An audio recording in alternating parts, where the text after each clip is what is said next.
ഇതാണ് എന്റെ വീട്. ഇതൊരു വലിയ കുളമാണ്. കൃഷിക്ക് വേണ്ട വെള്ളം ഉറപ്പുവരുത്തലാണ് ഇതിന്റെ ലക്ഷ്യം. തവളകളും മീനുകളും മറ്റു എല്ലാ ജീവികളും താമസിക്കുന്ന ഒരു കുളമാണ് ഇത്. ആമ്പലുകളും മറ്റു പല പല ചെടികളുമുള്ള ഒരു രസകരമായ കുളമാണ് ഇത്. ഇത്തരം കുളങ്ങളിൽ മഴക്കാലത്ത് വെള്ളം സംഭരിച്ച് വയ്ക്കും. വേനൽക്കാലത്ത് കൃഷികൾക്ക് ഈ വെള്ളം ഉപയോഗിക്കും.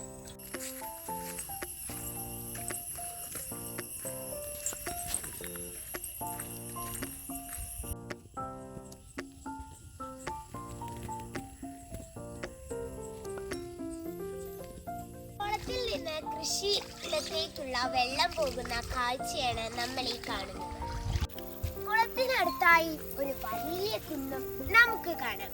ഈ കുന്നും മഴ വരുമ്പോൾ വെള്ളത്തിനെ സംഭരിക്കാൻ ഉപയോഗിക്കും. കരിമ്പനുകളുടെ നാടാണ് നമ്മുടെ പാലക്കാട്.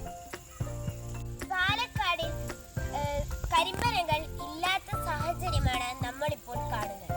ഈ യാത്രയിൽ 3 കരിമ്പനകളെ ഞാൻ കണ്ടുമുട്ടി. കേരം തിങ്ങും കേരള നാട് എന്നാണല്ലോ ചൊല്ല്. ഇത് നോക്കൂ, ഈ തെങ്ങുകളൊക്കെ നാളെ ഒരു വലിയ തെങ്ങും തോട്ടമായി മാറേണ്ടതല്ലേ. ഇതാണ് റബ്ബർ. കേരളത്തിന്റെ വലിയ വരുമാനമാണ് ഈ റബ്ബർ. ഒരു കാലഘട്ടം കഴിഞ്ഞാൽ ഇവ മുറിച്ചു മാറ്റും. പിന്നീട് പുതിയ റബ്ബർ വച്ചു പിടിപ്പിക്കും. ഇതിനെയാണ് റീപ്ലാന്റിംഗ് എന്ന് പറയുക.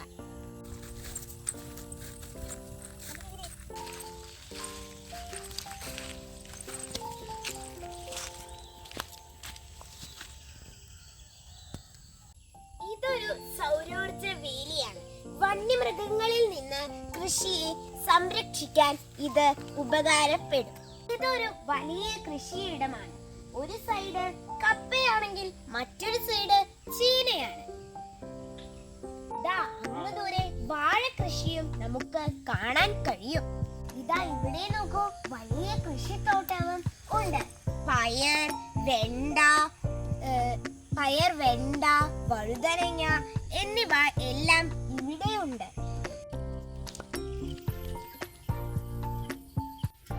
ഇത് നോക്കൂ, ഇതാണ് സൗരോർജ പ്ലാന്റ്.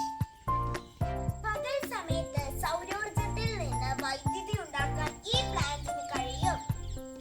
ഒരു 10 മിനിറ്റ് നേരം എന്റെ വീട്ടിൽ നിന്ന് ഇറങ്ങിയപ്പോൾ കണ്ട കാഴ്ചകളാണ് ഇതെല്ലാം. കൂടുതൽ കാഴ്ചകളുമായി വീണ്ടും വരാട്ടോ.